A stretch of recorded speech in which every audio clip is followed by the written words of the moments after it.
Palm Sunday special.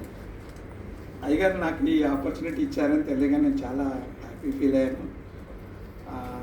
నిజంగా నాలాంటి చిన్న చిన్న వాళ్ళని కూడా గుర్తించి దేవుడు అయ్యగారి ద్వారా మాకు ఈ ఆపర్చునిటీస్ ఇస్తున్నందుకు చాలా సంతోషం. ఈ యొక్క లెసన్ని నేను ఒక 5-6 బుక్స్ ద్వారా నేను ప్రిపేర్ చేశానండి. ఎందుకు ఈ మాట చెప్పాలనుకుంటున్నానంటే, ఇక్కడ చాలామంది దైవ సేవకులు ఉన్నారు, దేవుని వాక్యాన్ని బోధించగలిగే సత్తా ఉన్న వాళ్ళు ఉన్నారు.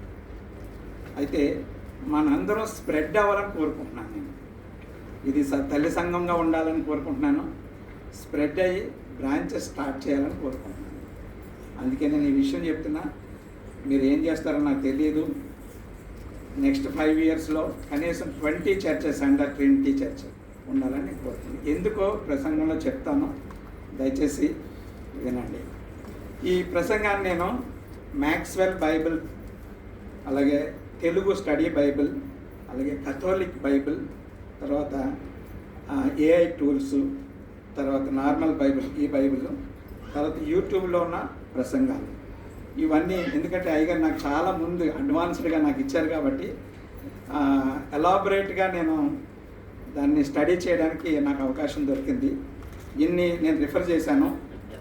అంటే ఇక్కడ చెప్పగలను లేదో నాకు తెలియదు, కానీ మీరు దయచేసి ప్రసంగాలు చేస్తున్న వాళ్ళు ఖచ్చితంగా ఇన్ని విధాలుగా ప్రసంగాలు చేస్తే, ఇన్ని విధాలుగా ప్రిపేర్ అయితే చాలా చాలా మంచిగా వాక్యం చెప్పగలుగుతారు. సో మీ అందరికీ నేను రిక్వెస్ట్ ఏంటంటే, మీలో కనీసం 30 ప్రసంగికులు ఇక్కడ ఉన్నారని నేను నమ్ముతున్నాను. ఆన్లైన్లో కూడా అయ్యగారు మనందరికీ పర్మిషన్ ఇచ్చారు కాబట్టి చాలామంది చాలా బాగా చెప్తున్నారు. నాకు టైం దొరికినప్పుడు అలా నేను వింటున్నాను. ముఖ్యంగా మొన్న ఈ మధ్య 2-3 రోజుల క్రితం జెరూషనా చాలా ఎలాబొరేటెడ్గా అమ్మాయి చెప్పింది. ఎవరా అమ్మాయి నాకు తెలియదు. జెరూషా మీ అక్క, ఓకే, చాలా బాగా చెప్పారు. సో అంటే సబ్జెక్ట్ నేర్చుకోవడంలో ఉన్న ఆసక్తి కనబడుతుంది అక్కడ. మనం ఎక్స్పీరియన్స్ ఉందా లేదా అన్నది తర్వాత, కానీ సబ్జెక్ట్ నేర్చుకోవాలి, దేవుని వాక్యం నేర్చుకోవాలన్న ఆసక్తి అందులో బాగా కనిపిస్తుంది. సో దయచేసి మనం అందరం అయ్యగారు అండర్లో ఒక స్ప్రెడ్ అవ్వాలని కోరుకుంటున్నాను. ఎందుకు స్ప్రెడ్ అవ్వాలో నేను తర్వాత చెప్తాను. మీరు ఓపెన్ చేయండి మీ బైబిల్లో. మత్తయి సువార్త 21వ అధ్యాయం ఉంది కదా, 21వ అధ్యాయంలో ఓపెన్ చేసి పెట్టండి. మీరు ఇప్పుడు 4 రీడింగ్స్ చదివారు కదా, నాకు తెలిసి 4 రీడింగ్స్ ఒకదానికి ఒకటి కనెక్షన్ ఉందా? ఇంటర్ కనెక్షన్ ఉందా? కనెక్షన్ ఉందా? There is a lot of difference between connection and inter connection. So నేనేం ఫీల్ అవుతుందంటే ఇంటర్ కనెక్షన్ ఉంది. ఓకే, డైరెక్ట్ కనెక్షన్ లేకపోయినా ఇంటర్ కనెక్షన్ ఉంది. కాబట్టి ఈ 4 రీడింగ్స్ నుంచి దేవుని చిత్తాన్ని బట్టి కొన్ని విషయాలు మనం నేర్చుకోవడానికి ప్రయత్నించాలి. దానికంటే ముందు నేను మిమ్మల్ని ఒక క్వశ్చన్ అడగాలనుకున్నాను. క్రీస్తు ప్రభు ఈ లోకంలో ఉన్నప్పుడు ఆయన ఎన్నిసార్లు యెరూషలేమును దర్శించారు? మీరందరూ మేధావులు, నాకు తెలుసు, చెప్పాలి. ఎన్నిసార్లు క్రీస్తు ప్రభు యెరూషలేమును దర్శించారు? యెరూషలేం దేవాలయం అనుకోండి, లేకపోతే యెరూషలేం పట్టణాన్ని అనుకోండి, ఎన్నిసార్లు దర్శించారు? 3 సార్లు. అంతేనా? 3 సార్లా? 4 సార్లా? 5 సార్లా?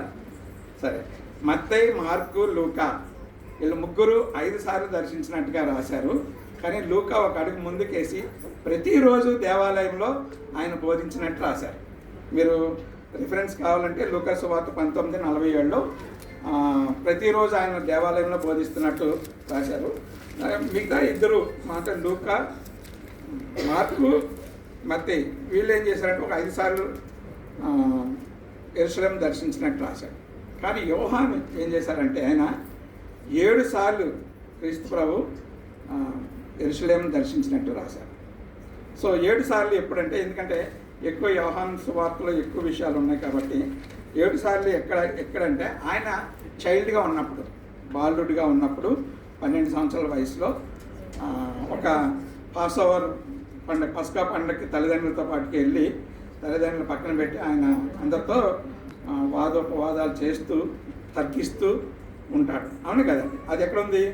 లూకాసు వార్త 2వ అధ్యాయము 42 నుంచి 52 వచనాల్లో ఉంటుంది.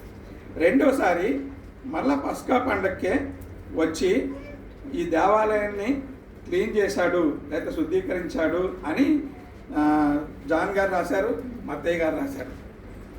ఓకే, అయితే మత్తయ్య గారు ఏమో ఈ దర్శనాన్ని లాస్ట్లో దర్శించినట్టుగా, అంటే లాస్ట్ సప్పర్ టైంలో దర్శించినట్టుగా రాశారు. కానీ యోహాను సువార్తలో ముందే దర్శించినట్టుగా రాశారు. ఏదేమైనప్పటికీ దర్శించడం అయితే జరిగింది.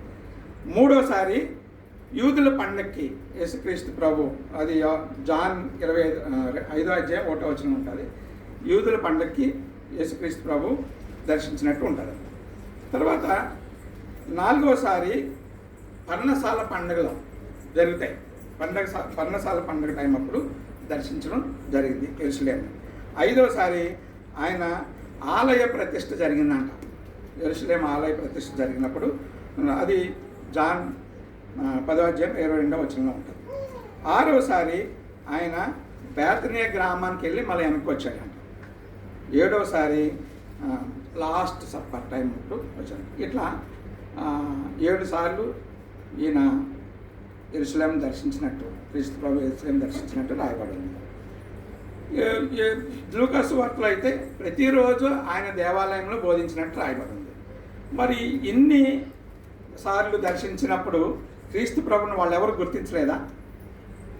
గుర్తించారు కదా. గుర్తించారా లేదా? ఏమని గుర్తించుంటారు? ఏమని గుర్తించుంటారు? కొంతమంది ప్రవక్త అని గుర్తించారు. ఇంకా అంతేనా?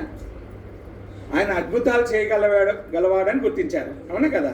ఇంకా 5 రొట్టెలు 2 చేపలు 5,000 మందికి పంచిపెట్టగలిగే శక్తి ఉన్నాడని గుర్తించారు. అవునా కదా? స్వస్థపరచేవాడని గుర్తించాడు. చనిపోయిన వాడిని లేపగలిగేవాడని గుర్తించాడు. అవునా కదా? అంటే ఆయన ఆహారం పెట్టగలగాని గుర్తించారు. ఆయన స్వస్థపరచగలవాడని గుర్తించారు. ఆయన ప్రవక్తని గుర్తించారు. ఆయన సాతాను నుంచి విడుదల చేయగలడానికి గుర్తించారు. అన్నీ గుర్తించారు. అదే సమయంలో కొంతమంది ఆయన్ని